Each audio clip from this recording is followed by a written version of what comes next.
I'd now like to invite our panelists to be spotlighted. Our panel discussion, we are inviting questions from everyone. So if you have questions either on Facebook, if you're watching us via live stream, or if you're here in the Zoom call, we invite you to put some questions in the chat. It's now my pleasure to invite our presenters, Dr. Cecily Clark-Ganheart, Tamara Melton, and Paula Penn-Nabrit to return for our Q&A and discussion of the meeting place of medicine, dietetics, community gardening, and regenerative practice.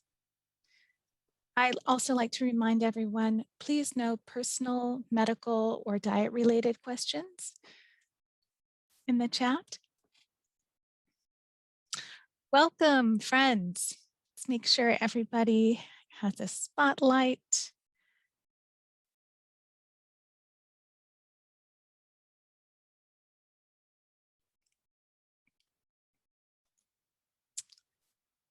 Okay. Okay. I want to thank everybody for being here. I am overwhelmed with a huge notepad of notes that I've taken from everybody's contribution for today. I'd like to start us off by asking each of you to introduce yourself and briefly tell us what brought you into this work as a leader. And I'd like to start with Cecily, who you just spoken, so I think it'd be wonderful for you to ask that or answer that question for us. Sure, thank you. So for those who are just joining, I'm a maternal fetal medicine subspecialist, but also boarded in OBGYN and obesity medicine. And I became more interested in health and wellness as with my own struggles with weight and health. I felt like I was, had a good grasp on medical education and how to practice medicine, et cetera. But I could never seem to figure out why I couldn't lose weight. And so I did pretty much what everyone else did. I would move more, eat less. And sometimes I would lose weight, but it always seemed like I would gain it back. And so I read a book called The Obesity Code, which talked about intermittent fasting as a method for addressing metabolic syndrome and metabolic health. And I tried that and I started losing weight. And then that led me to want to just learn more about health and wellness. I think a lot of times when people hear health and wellness, they think of it's, hokey, or you're sitting there burning incense and waiting for the weight to come off, and there is actually so much more to it. But I wasn't exposed to that in medical school. And so as I began learning more of it for myself, I found that a lot of things actually are pretty practical, and that patients really just need someone to sit down and tell them about these things. And it just, one thing led to another. And so I really like incorporating that aspect into my medical practice, because I find that it's very helpful to the patients that I serve. Oh, that's wonderful. Tamara, what about you? What brought you into this work? And introduce yourself briefly. So I am Tamara Melton. I'm the co-founder and executive director of Diversified Dietetics. I'm a registered dietitian nutritionist, and I was brought into this work. I mentioned in my talk, I have been an educator since pretty much the start of my career as a dietitian. I started teaching at the university level when I was 23. So I started teaching at a large institution, and it's actually where I graduated from grad school. And I was working with a lot of students of color at the kind of that intro to nutrition course. But when I would look at the programs that were within our actual health college, which we had nursing, nutrition, physical therapy, respiratory therapy, occupational therapy, a lot of those programs did not have the same, they just didn't look like the rest of the campus. And particularly in nutrition, I saw that to be an issue because we work with potentially anyone. I tell people, we're one of those fields that because everybody eats, we could potentially work with everybody on the planet. And food is so tightly tied to culture. When I looked around the classrooms that I was in, the classrooms that I taught in, especially when I got further into the upper level nutrition programs, and then at the professional conferences and just with my colleagues, there was just very little diversity, which means that everything that was presented as healthy was very Eurocentric. And what I saw, I mean, you can even do like a Google search right now and look for healthy eating. It's probably gonna be like salads and things like that. It's just not that diverse. So when I started practicing, because I was teaching part-time, and when I started practicing, I would work with people from different backgrounds, and they would say, oh, I know what I'm eating is not healthy. And that wasn't necessarily true. It's just because I realized after a while, when they didn't see it represented as healthy and no one was saying that it was healthy, then they assumed it's not healthy. And they assumed that what they were eating wasn't healthy. And so for me, I saw the issue being there wasn't enough supportive students who wanted to go into this field. I think it affects other professions in general, but especially in healthcare. There are many barriers that are put up, which we like to rephrase them as challenges if the students have the support, just to get over them, around them, or through them to be able to finish a pathway. And I just didn't see any organization specifically in my profession who was really looking at students and saying, we really need to get them the resources that they need so that they can finish this pathway. They can be the nutrition experts, but they can be from all these different backgrounds. And I saw it as a limitation to us being able to serve all of our communities well. I think there's just not enough people who are serving all these people we could work with. And so that is why I went into the work and decided to start the nonprofit, which is Diversify Dietetics. Amazing. Paula, how about you? What brought you into this work? And tell us a little bit about yourself too. Sure. I'm old, so I'll be 67 on my next birthday. And I came to this work sort of on the back end as a result of my husband's medical crises. And part of what I have been struck by is this intersectionality of systems of white supremacy and patriarchy, and how as a consequence of those things, there's a lot of knowledge that older Black women have that's not being transmitted. And so I and my husband both were sort of in these sort of high-powered, exceptional Negro kind of situations. So I was the only Black kid in my class in prep school. When I went to Wellesley, obviously that's not a Black school. And when I went to law school, when I started in law school, there was only one other Black woman in my class. And so this whole thing of overproducing and thinking that you can bring analytical skill sets to reach a point of escape velocity with systems of white supremacy and patriarchy is a fallacy. And so initially we sort of knew that because that's part of why we ended up homeschooling our children.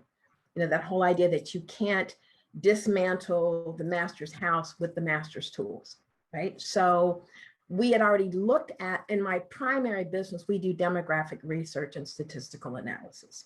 So we do consulting and coaching and training for large, decentralized, US-based multinationals and large federal agencies. So like the Department of Energy has been our biggest client for the past 20 years. So in looking at the data, part of what we noticed with our own children is African-American male children are at the bottom of almost every performance metric except athletics. And that is inelastic. It doesn't matter if they are from a household with married parents or parents who've never married, their parents are educated or not educated. The point that was brought up earlier about the disparity in mortality rates and miscarriage and high birth problems across race, regardless of socioeconomic status.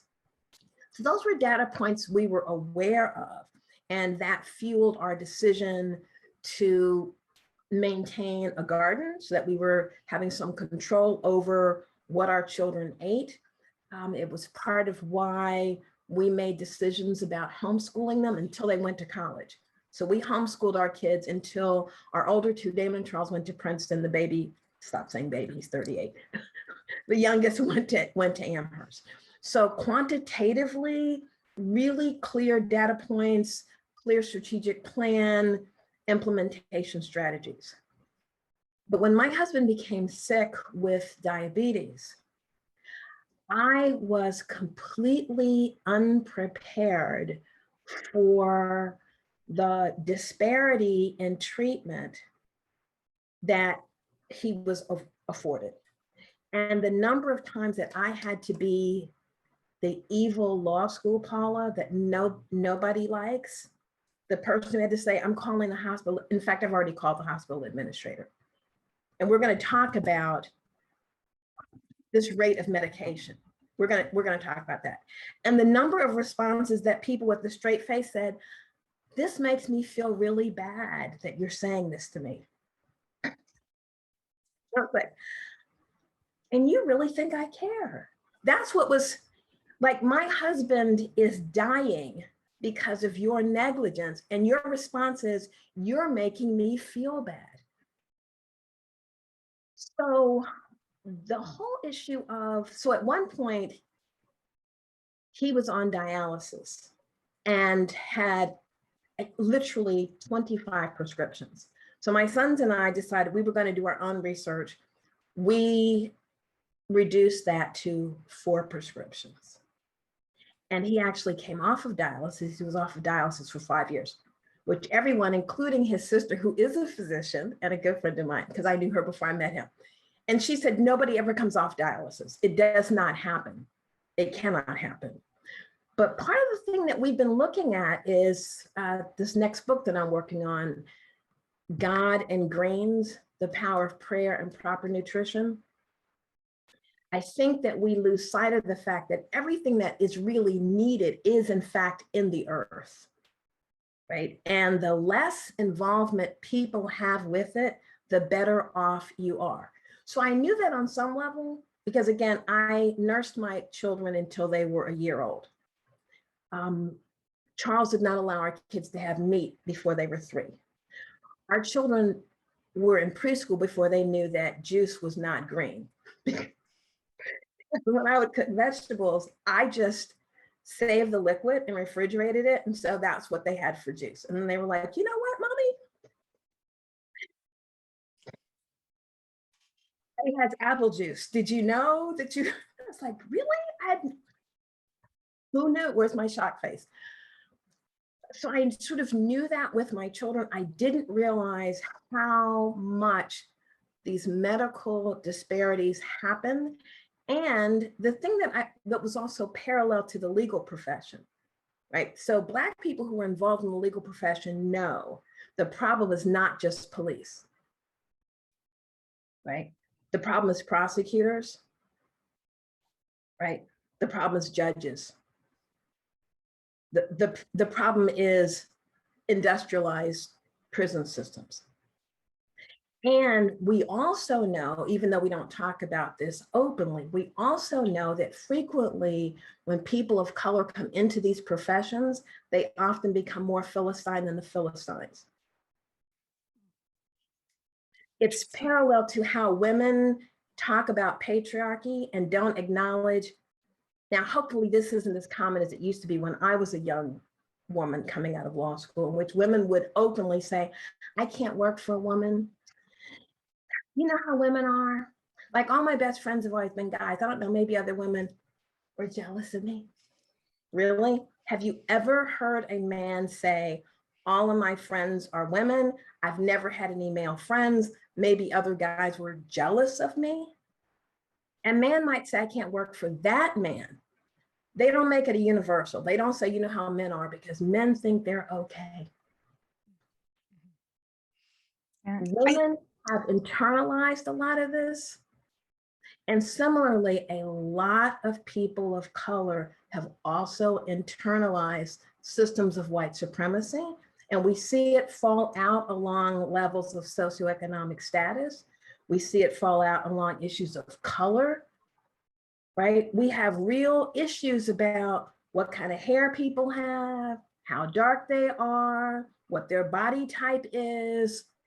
And so this issue about how do we move through this and navigate through this in ways that are healthy, the garden piece works because the thing about gardens is it's a great equalizer. No matter how well educated you are, right? When you're in the garden, you have to get down on your knees and do this work. Head bowed, body bent. Now, my husband was brilliant. He whizzed through Dartmouth in 3 years, graduated with honors, a box of varsity letters, crazy smart. But he also could do, right? He could build, he could construct, he could work. And it's not just the physical ability, but the intellectual capacity, the willingness to do work. And I think that's what I am trying to instill in a new generation of young people is it's wonderful. I mean, I'm thankful my parents paid a lot of money for me to go to private schools. I appreciate it. I really do. I pay a lot of money for my own spawn to go to good colleges. I hope they appreciate it. But that in and of itself is not enough. It's not enough. We have to reconnect with the earth. We have to reconnect with our cultural identity and history. And I did a presentation once in which I used this hashtag, we were brought here to cultivate. And several Black people came to me afterwards and were deeply insulted. Deeply. But that's just a parallel to this pushback on critical race theory. You're not upset about what you did. You're upset about people talking about it. We need to talk because the things that are not addressed can't be redressed. I want to maybe let's get some thoughts from Cecily and Tamara on this same subject. If you can enter the conversation about how race and your own experience within your field and how that has impacted you.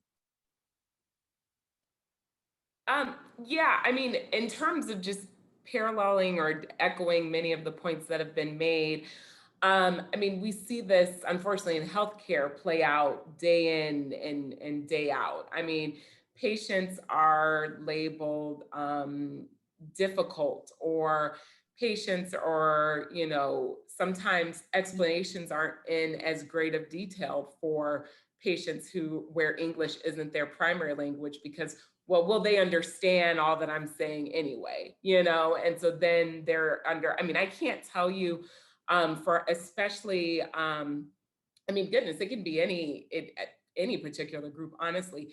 If English isn't their primary language and they require a translator, I cannot tell you how many times I've been the first person to sit down and explain to them what preeclampsia is using the translator line. When you think about it, by the time someone comes to me, I'm a subspecialist. So that means you should already have a midwife or a primary OB provider who that's their job to tell you about this stuff every time they see you, because you're supposed to be seeing them more regularly than you see me. And I mean, it will be someone who's on their 5th pregnancy and they're like, what's preeclampsia? And I'll ask the translator again. I'm like, wait, did she just ask? She doesn't know what preeclampsia is? And she's like, no, I don't know. And so it takes more time, right, when you use a translator. But I mean, people deserve the same care regardless of whether English is their primary language or not, whether their skin is light or dark, whether they're transgendered. I mean, all of these things. And so what we unfortunately see day in and day out in the healthcare field, whether people are doing it because it's intentional or not, the things, again, that's what I was saying in my presentation, we can't pretend like the world doesn't follow us into our respective professions. Just kind of like my pastor say at church, it was like, okay, well, we enter church and now we're all holy because surely we don't do anything outside of church, right? But be holy. So it's those same kind of things, but when we can acknowledge it, just like in church, when we start to talk about some of those sins that make people uncomfortable, right?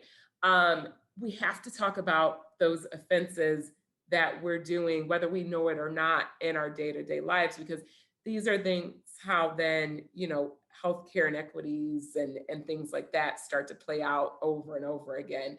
And you see the differences between groups.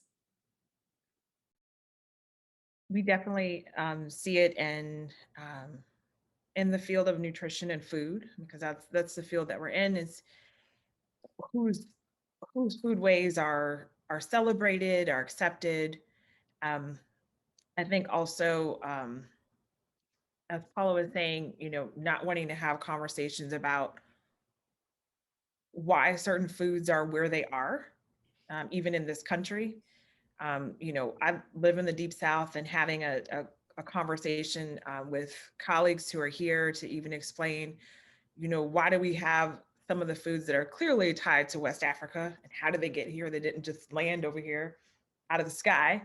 And understanding about why are there some effects like redlining, and how that affects what people are able to access. And it's very interesting to me how little that is put into the education of future providers, to have these conversations, so that when we come in to work with whatever communities that we work with, be it in a clinical setting, what we call outpatient or more community setting, so we can have all this information and come with a toolbox to be able to help anybody that we're working with and meet them where they are. There's so much more. Let's not talk about that. You know, like Paul was saying, that makes me feel bad that you feel that way. And I just don't want to have that conversation.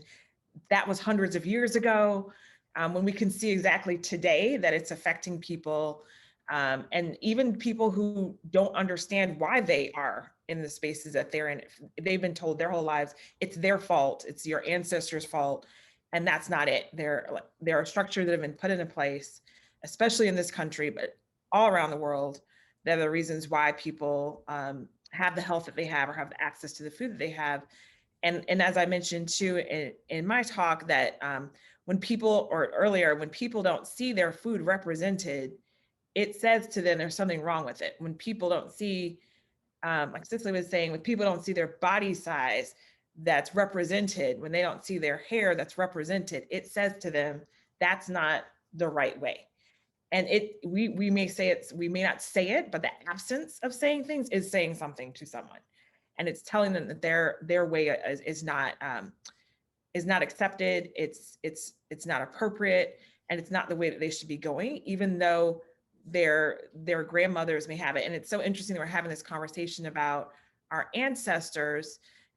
Someone asked in the chat about plant-based eating, and I tell people it's amazing to me that all of a sudden plant-based eating is so popular, and people who are the lowest income or from other countries have been plant-based for a really long time. They have gardens, they may have access to a cow if they're lucky, maybe a goat, but that is not slaughtered until a special occasion, and they're moving all the time. And so literally the way that they're living, if you take out all those other factors that may be affecting them because of colonialism or other socio-political effects, they are actually living the way that so many of these very, educated experts are telling us in the Western world that we should be, but we're not giving that honor to people who are and living those ways, who are often people of color and societies of color. Yeah, and we're also being told that somebody else invented health, or invented practice, or invented regeneration. So I'd like us to move kind of into that conversation. You've all talked about intersection of your spiritual work and your food and your health and your own personal practice.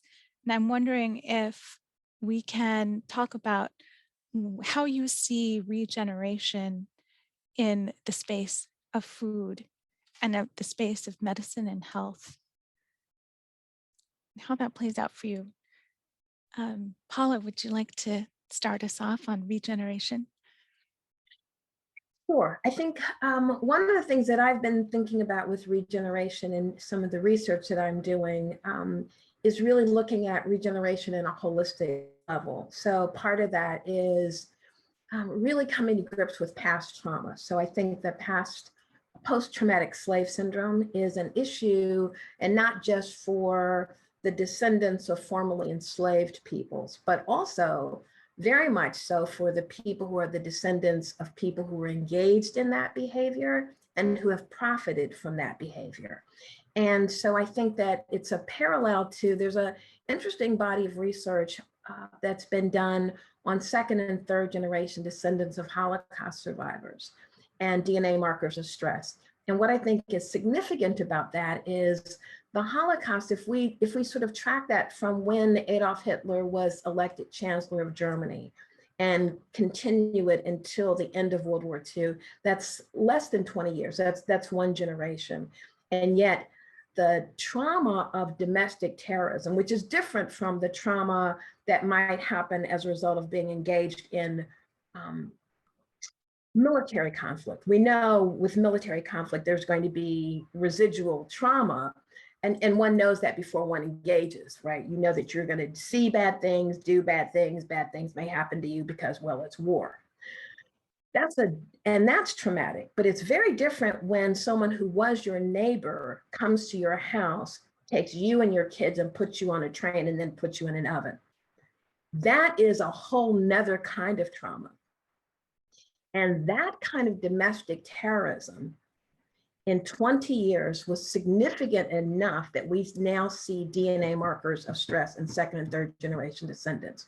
One can then extrapolate from that, what does that mean for the descendants of people who survived the transatlantic slave trade, 400 years of chattel slavery, Reconstruction, the trauma that has, and it's not just the trauma of the people who were victimized. I think part of what we're seeing now, again, with this pushback against critical race theory, and we see the reaction to recounts of the Tulsa massacre. You know, if you look through the libraries in Tulsa and you do research looking for original sources, those clippings of the newspapers have been removed. So it's not, so this whole thing of, I don't really, did that happen? You know what happened. And you know, just like there was a point at which I think it was the Homestead Act in which the US Postal Service had to pass a rule saying you may not send postcards of lynching through the mail. Not you can't lynch anybody.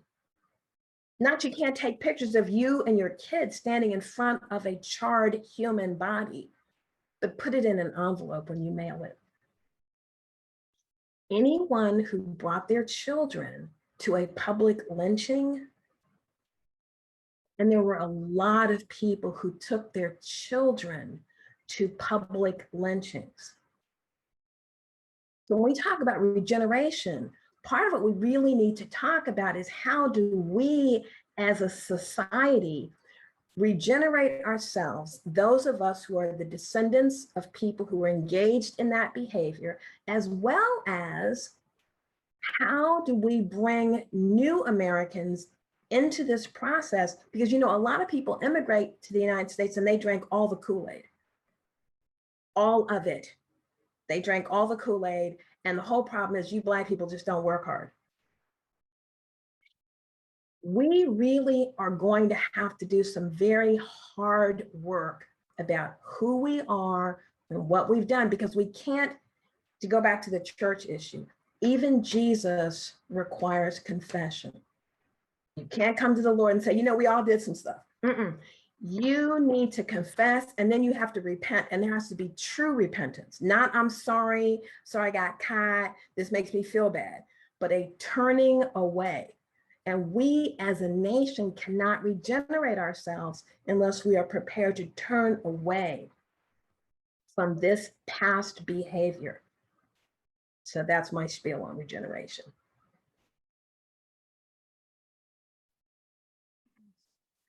I think for me, when I look at it,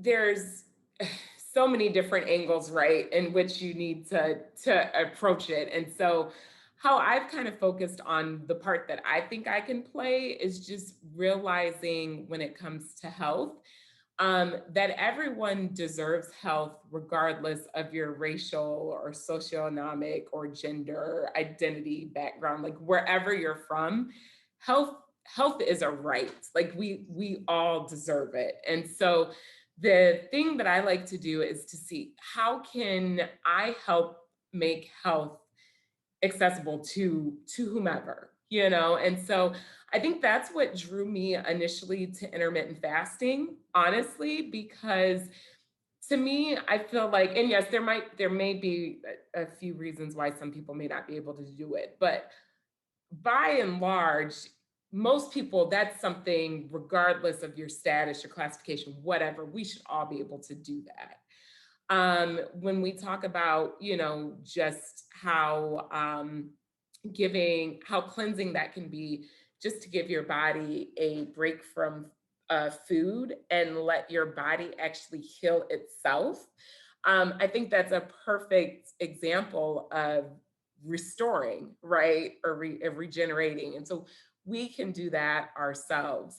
I think it's, sometimes a concept that is new to people. But if we think about it, our grandparents and probably great grandparents and generations before us used to do intermittent fasting. We just didn't label it and we just didn't call it intermittent fasting. So, like, if anyone remembers their grandmother telling them, don't eat that, you'll ruin your appetite for your dinner. I mean, she was telling you to fast. She was telling you to stop snacking and eating this or that and feeling like you need to munch on something. She was saying, wait to eat until later. That's giving your gut rest. Before we had electricity and all of these things, when it got dark, everything stopped, So people weren't eating late into the night. They stopped eating when it was dark. And that in itself built in a natural period of fasting. So, I mean, these are some of the things we're starting to talk about again today. Somehow we got lost in that with just industrialization or whatnot. But as people have pointed out before, with everyone talking about plant-based diets, I mean, people ate plants before. People ate, we talk about, making sure the quality of your meat is good. And we have to find that grass-fed or grass-finished cow. I mean, that's how cows were. They were grass-fed and they were grass-finished. So, I mean, what we're trying to do is reintroduce things that we did have before. And honestly, when we talk about mortality and things like that, just of society as a whole, we're dying now from diseases of industrialization. So people used to die from, infection, the plague. I mean, not saying those things aren't bad, but, with modern society, right, we have decreased some of that. Yes, we use antibiotics too much, but antibiotics in the right circumstances do prevent sepsis and death. And so we've seen those things decrease over time, but now we're dying of diseases of excess, right? And so we have gotten away from kind of living in symbiosis with the earth and the sun and the ground and meal timing and all of those things. And so that's what we're trying to fix. And then also convincing people that it needs to be fixed, Again, that's why I'm my kids, we're a big soccer family. So right now, Cristiano Ronaldo is my hero right now, and just telling people to drink agua, get rid of this stuff. Just, it's these changes that we forget, that's what we used to do. And so some of it is trying to help people find healthier alternatives to eat, trying to cook more foods at home and eating less things out of a package. I don't mind that people eat, rice as a portion of their meal. I would rather see the rice combined with other whole foods than to say, well, I'm going to go figure out this processed replacement for that. I think our body culturally, right? Our bodies know how to process real food. What we don't know how to process well are all the fake foods, and whether that, fake, however you name it. And so I think empowering people to take a break from food regularly, whether that's stopping eating after 7 p.m. at night and waiting until 7 a.m. to eat, just cutting it off and using that as a starting point is a really powerful wellness practice, health practice, mindfulness practice. It's all of those things. So one thing that's been really exciting in working with a lot of people who are interested in food and nutrition from all different backgrounds is the food. And just getting young people excited about the food of their culture, from where they're from, their heritage, and explaining to them how important that is, how important it is to look at the spices and the herbs, and to understand about farming and gardening, and understanding about, we're, like I said, in our field, we learn about the science of food and really get into the chemistry of it. I've been really excited to see more people looking at helping their bodies heal through herbs and things like that. Just understanding more about, especially I work in my own practice that I work in women's health, and really looking at understanding about a woman's cycle without, just understanding that. It's interesting to me, just telling women about how that actually might make them want to that their hormones are not out of balance. There is a balance, and they work in concert together, and that's how it works. And that has been exciting to see in the field of nutrition and education. I think with this heightened awareness, especially in the last couple of years, about the fact that keeping the status quo of not having enough diversity in our profession means we're just really limiting all the different varieties of food ways, of ways of practice, of teaching people how to eat, of meeting them where they are, because we have so little people who are there who understand about this. Because when you have people coming in and you start to ask them, I love to ask students, where are you from? How did your grandmother cook? How did your grandfather cook? What's your favorite meal? What's your favorite memory? Was there any sort of event around that? Was there anything culturally, a holiday or something like that? And getting people really excited about it. But then it almost always, I know we keep going back to the plant-based, it almost always goes back to something that's really plant-based. It's really interesting when they go back to that, because that's what their family grew up with, and then helping them to realize that, the spices that we have been using are really healthy, and we can tie it back to that. So to me right now, it's really exciting in the field of food, not just their nutrition, because people don't eat nutrition, they eat food. What's exciting about that is that we're getting back to food. And we're really talking about what is it that's actually in food, and really looking at different food ways, and seeing, learning from the people who are from those different food ways. I think one of I don't watch that much TV, but one thing you'll definitely see on my Netflix is anything related to food and people talking about their food and where it's from.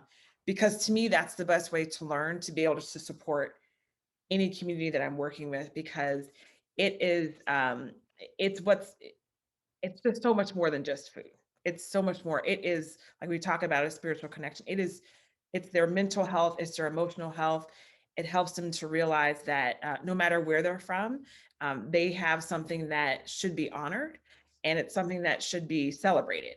And so we spend a lot of time with the students that we work with, and just teaching them to really, when they're working with anybody, to really dig deep into the food. We can teach them about the nutrition. That's important. We understand that, but it helps us to start where they are. So we're getting further away from just really talking about carbohydrates, fats, and proteins, and those sorts of things, and getting more into talking about food. And so that regenerative practice there is just really refreshing. I think it's really reminded a lot of folks as to that food is supposed to be something that makes us feel really celebrated. It's a good thing. And so that's where I see it kind of in our little world of nutrition and dietetics. Yeah, I want to just say that every one of your conversations here has been so nourishing for me personally. As an Anishinaabe person, as a Native American person, being disconnected from our land, from our foodways, has had such a spiritual impact on us as people. And one of the ways we're reconnecting is there's a number of national programs for mentorship. So I've been part of the Native Food Alliance mentorship program for the past year and a half, where we're connected with people who grow food, teach how to cook food, who are trying to get people into this area, whether they're professionals or not. And I feel like there is such a groundswell among people of culture, people of color, to do it this way, to DIY. And I'm wondering for each of you, either if you are a mentor for someone else, or who are your mentors, and like what's on your plate? What are you eating? What are you sharing? Maybe Paula, can you start us off? Oh, I think you're muted. Hi there. Okay. Yeah, I have been, I try to mentor, but I have been mentored. So my mother, as I pointed out, my mother will be 91 in September. My mother, when my children were born, those are her first grandchildren. My parents decided, as my mother told me, I will not be babysitting, don't ask me. I raised my children, I expect you to raise yours. In the hospital, she told me that, literally. But my mother retired from the federal government as a GS-14 branch chief in procurement. So she's like, So every single Sunday, my mother and father have dinner for the entire family every Sunday. So it started with just us and our kids, but then as my siblings married and had children, and those children, some of them have had children, every Sunday for 40 years. Now, when people said to my mother, that's a lot of work, my mother's response was, Jesus frequently was eating with the disciples. So this thing, when you come together as a family, food is not just something that you put in your pie hole, right? It's a whole space in which you come together. And so the idea of families together, that's a huge thing. And so that is something that I think my children benefited from. In terms of how I try to mentor other people, we have cooking classes at the garden. I have shown people, like, here's when you take tomatoes, block out a Saturday and can those. Because in February, when you think you will never see the sun again, and you open the pantry and take out a jar of tomatoes that you seasoned with herbs from your garden, when you take the top off of that, it's like it's summer all over again. I teach classes on how to make bone broth. Like, don't throw things away. My paternal grandfather used to say, a willful waste makes for a woeful want. So when you scrape the ends of carrots and the celery is kind of, I put all those things in a baggie in the freezer. When the baggie is full, I take it out, put it in a pot with some water, bay leaf, some peppercorns, and just let it simmer. That's your stock. So when you get ready to make pasta or rice or potatoes, I don't use water, I use stock. When my children were sick, I used to give them onion syrup. My mother gave me onion syrup. Her grandmother gave her onion syrup. When Frederick Douglass Opie came and spoke about his book, Florida Foodways, Zora Neale Hurston, Food as Medicine, and he said, this is a lost piece that enslaved people used in terms of how to, my mother got and said, no, I in fact know how to make onion syrup. So I think retaining that and passing that on, I do think that's an important piece. So yeah, I do. And I cook everything because I eat everything. But we grew up fasting. So in the apostolic Pentecostal tradition, every Wednesday, you have to turn your plate over. So you're not supposed to eat on Wednesday from the time you get up until 4 o'clock Wednesday evening. And then once a year, we do solemn assembly, and there's a 3-day fast. It's awful, but it is, It is a good way to discipline oneself. You know, disciplining your flesh is an important thing. And so the intermittent fasting is something that I every Tuesday night I go to bed thinking, tomorrow's Wednesday. I'm not going to be able to have my drug of choice until 4 o'clock. But I do know that that is an important way to give your body space to just step away from the edge. So I think all of these things, we know they're part of our cultural heritage, but we have put a lot of those things aside as we have gone into Pharaoh's daughter's palace and not necessarily come back.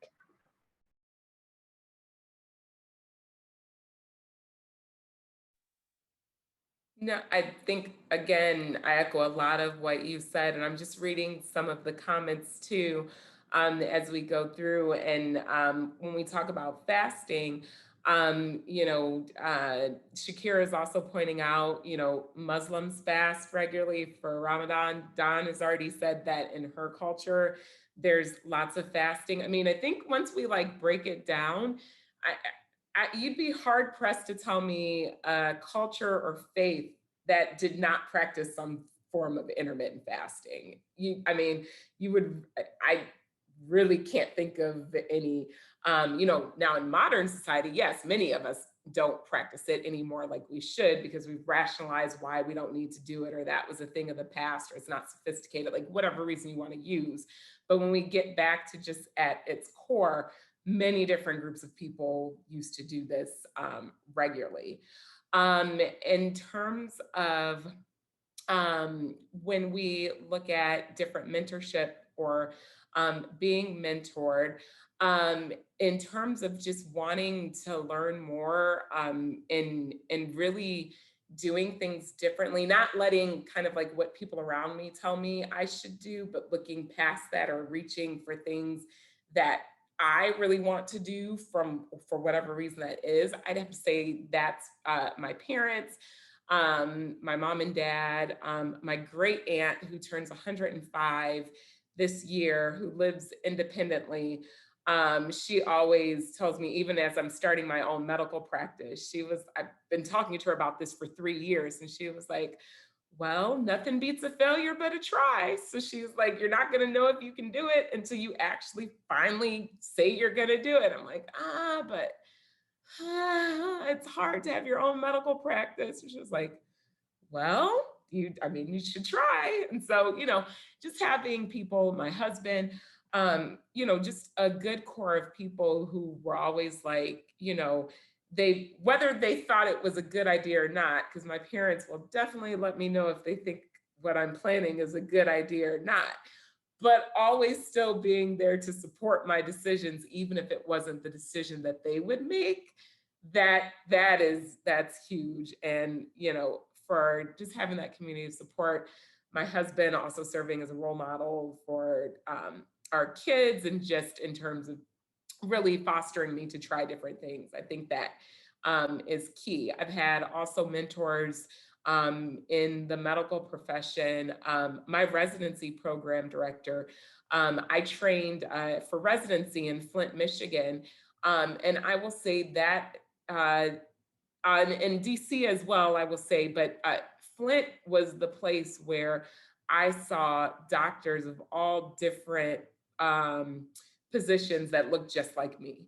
My residency program director, the chair of the OB hospital, we're getting ready. I just attended his retirement ceremony on Monday, and they're renaming the labor and delivery all after him.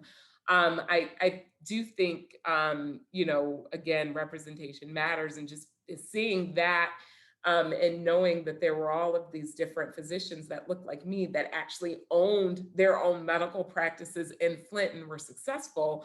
When I got ready to do it 15 years later, or however long later, it wasn't a foreign concept to me. It was like, yeah, no, I can have my own medical practice because I know people who have done that. When we look at mentoring, I definitely work in the community through our church also has a community garden. I find that the garden opens up just broader conversations about health and wellness.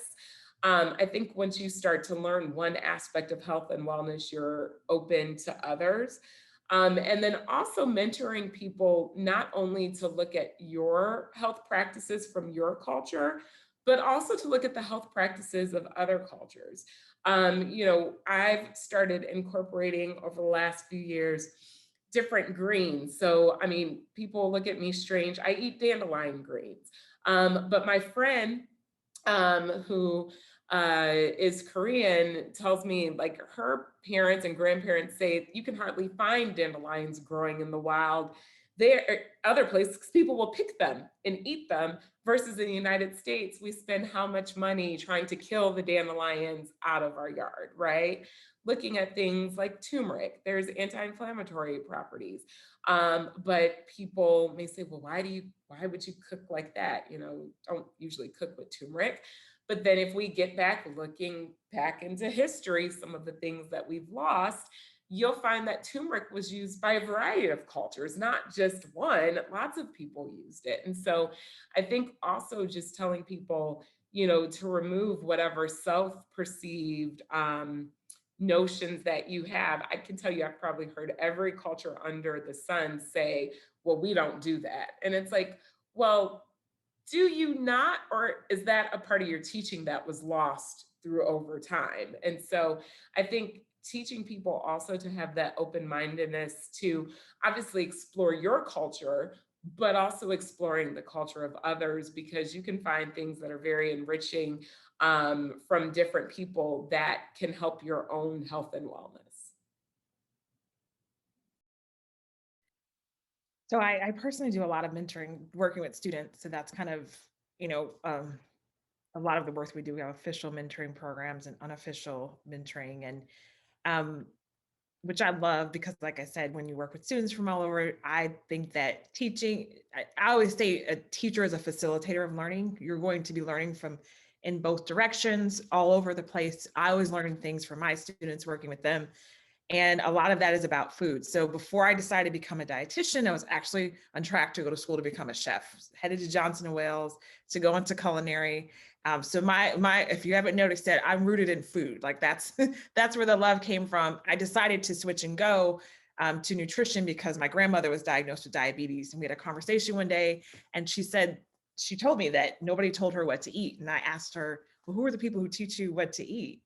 There has to be someone who does that, and that's when I discovered nutrition, but always rooted in food and that space. And so I was really fortunate in my education that I had educators who were diverse, for one, or they really celebrated diversity.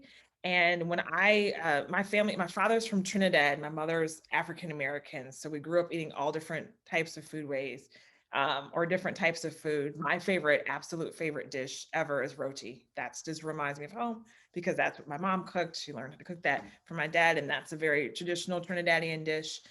My family, I grew up in Phoenix and we moved to North Florida, and I came to graduate school in Atlanta. And it was interesting because I never had eaten soul food, traditional, because that's not the way that my family cooked. And I have this really, who I call one of my most esteemed mentors to this day. She was my program director for graduate school. And she said to our class of students, it was the first couple of weeks of grad school, and she said, you're going to be working with the folks in this community, downtown Atlanta. That's where we were trained at, this level 1 hospital that was there. And she said, I want you to know what they're eating.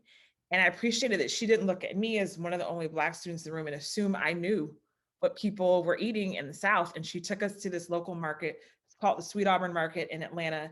And she had us go around so we could see, chitlins and what they look like. We could see what tongue looked like. We could see what everything was. We could see all the food that people were eating in that area. And to me, that was just so encouraging that, one, she didn't assume that about me.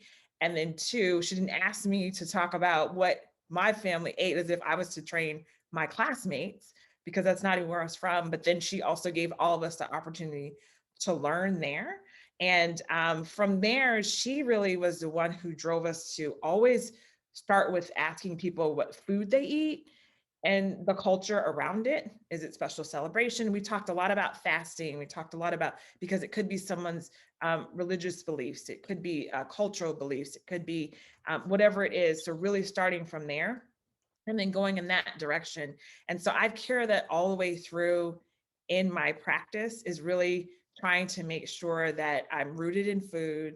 I'm learning about where people are from. And for me, and I've over the years of different jobs I've had, I've always had like a foot in education, but I've worked in different areas. I always find the chefs or the food people. Those are the people I'm going to. If there are people who are the ones with the food and really understanding, because it was mentioned in the chat, for me, I'll talk to friends and like, how do you go and cook after a long day? Because it's my creativity, it's my relaxation. My husband will say, he says, Tamara, you'll have like a 15-step dish.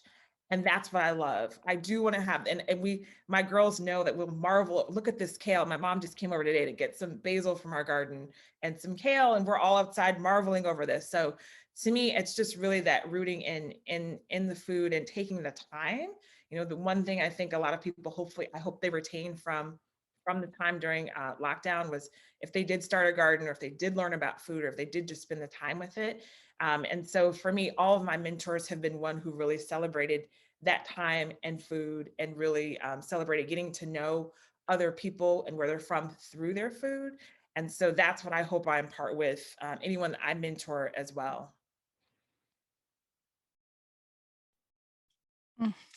So good.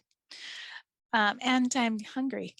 I'd like to have some broth. And yes, I want to go quickly through to see if we have any burning questions here in our chat. And what I tried to do was kind of group some of the questions together and then reframe it. So I didn't call anybody out in particular. Let's see here. We have a lot of comments. If there's any burning questions, let's see here.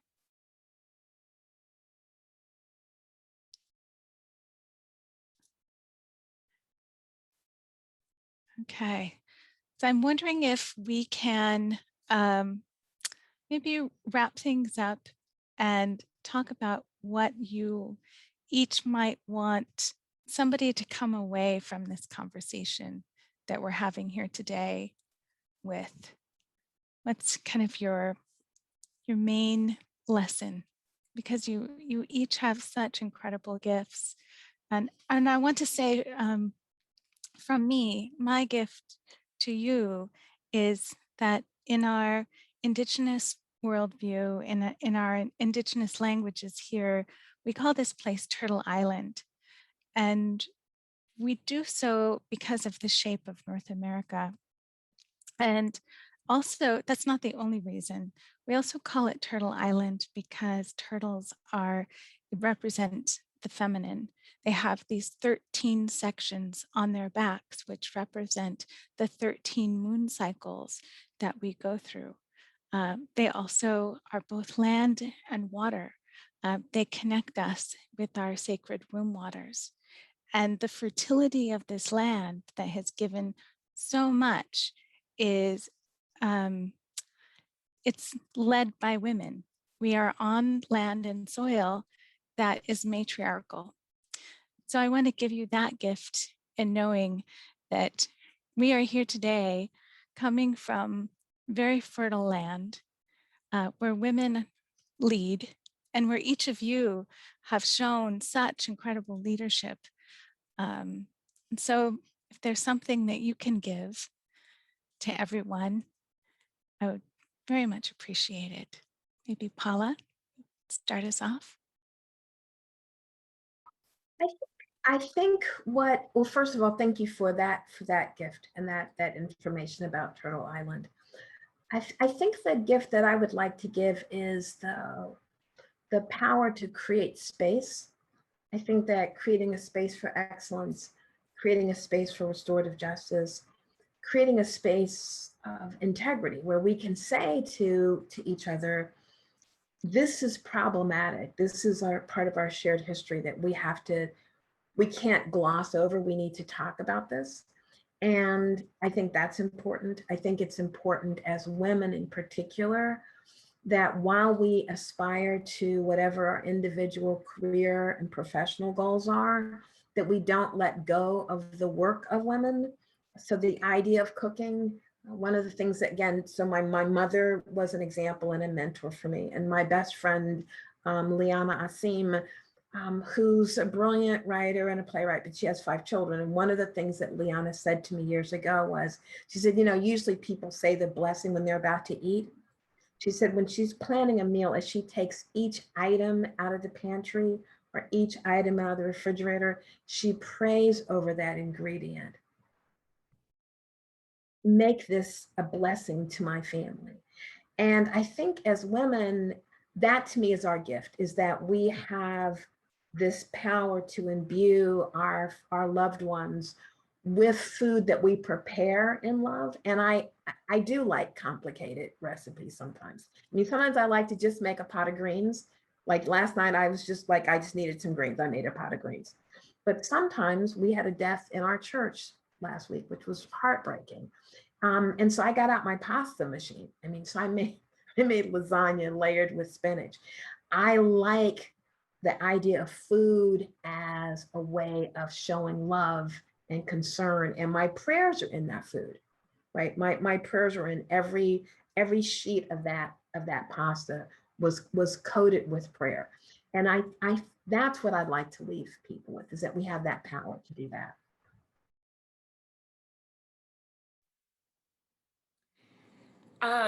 I would like to, so whether we're talking about food,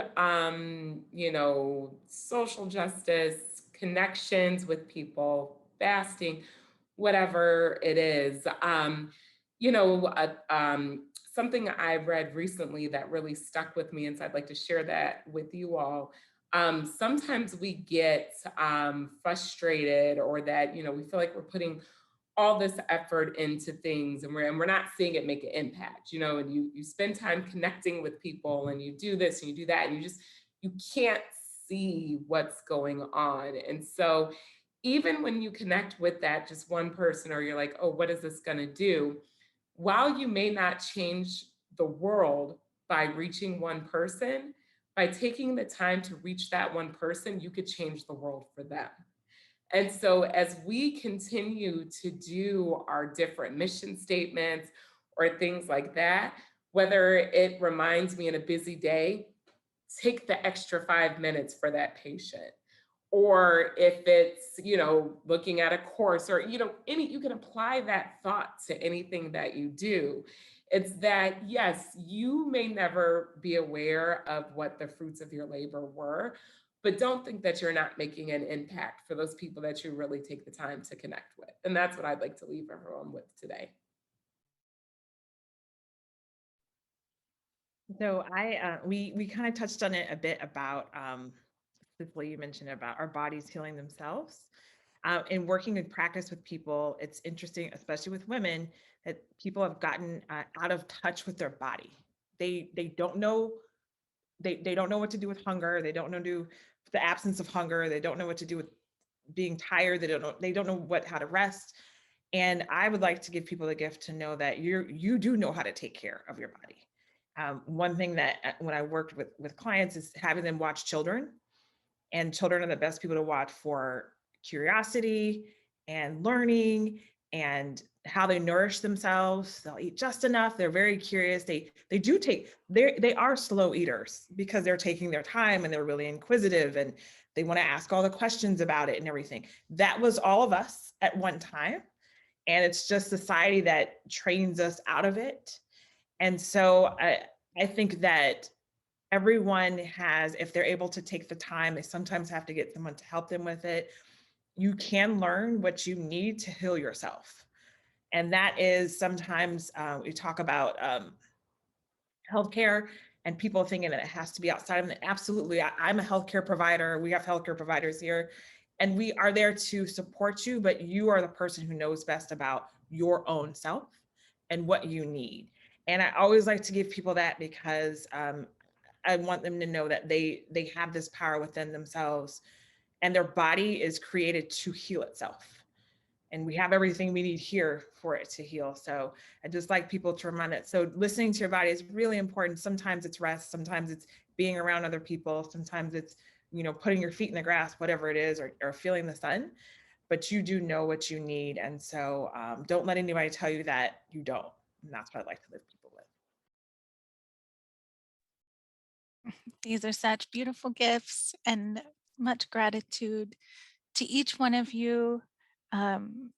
This first day of this conference has been absolutely brilliant and exciting. And I want to thank our panelists here today. And I want everybody to feel that gratitude for what you have just received, for the sharing that we've had today. And just take a moment and a deep breath and know that this has been an incredible gift.